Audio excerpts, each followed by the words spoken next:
Welcome back to Build a Neuro Ninja. So we're exploring in these well-being videos the 12 rocks of well-being, and we've been looking at exercise, and now we wanted to talk about the exercise net or the movement net. How can we build more exercise and movement into our lives, and how will that help us?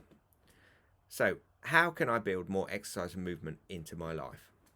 Bear in mind, every time we talk about changing the brain, it is going to take time. It is going to take days, weeks, and months. We can think about the change in our head like that, but enacting it will take more time. And we're talking about change terms like a net is a connected set of behaviors that bring about positive change and improvement every day. But every net will take 6 to 8 weeks to build. It's built of threads, and there are maybe 9 threads in the exercise and movement net, and it's about a single new behavior or habit that contributes to the net we're building, in this case movement and exercise.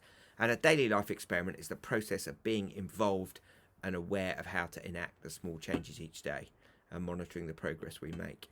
So change is best achieved working with our brains the way they work. Remember, they're neurally plastic. That's why it's so tricky sometimes to change a habit, because we end up snapping back to the pre-existing architecture. We're trying to strike out across the brain and build new threads and new pathways. So it's best to work incrementally, bit by bit, iteratively, building every change on the previous one. And we need to be involved in the process.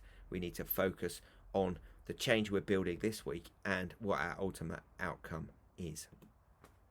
How do you build a new habit? The basis of a new habit is being aware of what it is that you want to do and why you want to do it. Choosing small steps, usually choosing a point in space and time, an appointment with yourself when you're going to enact the new habit each day.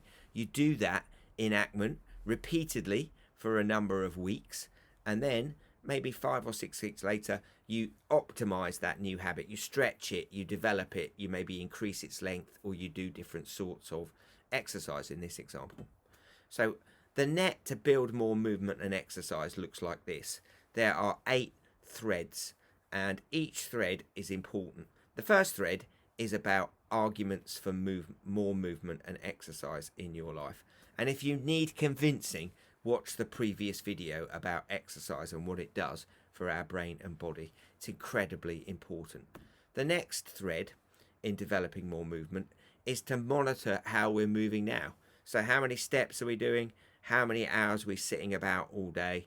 How much exercise are we doing at the moment? And just monitor that for a few days, perhaps a week, to get a good baseline, so you're becoming aware of what the current situation is.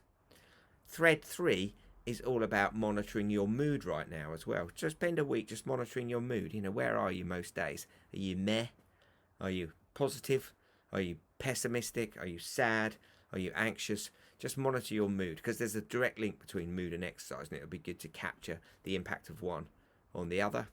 The next thread is all about building a daily exercise habit. So those first 3 threads you could probably do in the same week, and then after that, the next thread, maybe in the second week, build an exercise habit. 5 minutes, I would suggest, of aerobic exercise. Perhaps watch a YouTube video, or there's a good app for your phone called 7, which gives you exercise routines to follow in short bursts. Build an exercise habit by choosing a time of day and exercising every day for just 5 minutes. It might be first thing in the morning. It might be first time when you get home from work. Just build an exercise habit of 5 minutes every day at the same time, and do that for about 2 or 3 weeks. Alongside that, set yourself a goal around steps. So monitor your steps, Fitbit, Apple Watch, phone in your pocket, monitor your current steps and increase your current steps by small tweaks. So get off the bus a little bit earlier, park a bit further away from where you're going. Just take opportunities to walk around every day. And if you haven't got a step count of 10,000 every day, get it to that, and then add 500 each week or 1,000 each week to increase the step count. Think about how much time you sit about. We spend a lot of our time stuck in front of computers, both for leisure and for work. So if that is you, invest in a standing desk. There can be reasonable price. Something like this wooden one is a reasonable price. Or just invest in standing more if you possibly can. Your laptop balanced on a pile of books is better perhaps than sitting down. Just make sure that you're standing more and aware of that standing process. Standing really helps the circulatory system. Thread 7 is about building movement into mini moments. Now, what we mean by this is, you've got 5 minutes between appointments, and you go, well, I can't just do my phone. Basically, I'll do something sort of that doesn't really involve me getting up and moving. If you've got 5 minutes, go for a small walk, a really small walk. It might just be around the garden. It might be out to the road and back. Just a 5-minute walk will have a massive impact on your physicality and also on your mood.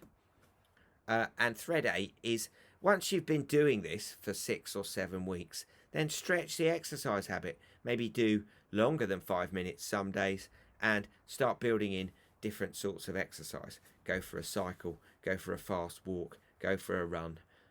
Build your exercise habit through making it more interesting by doing different things. So try to work on your build more movement and exercise net for the next 6 to 8 weeks, adding a couple of threads each week. Thanks for listening. We'll see you next time.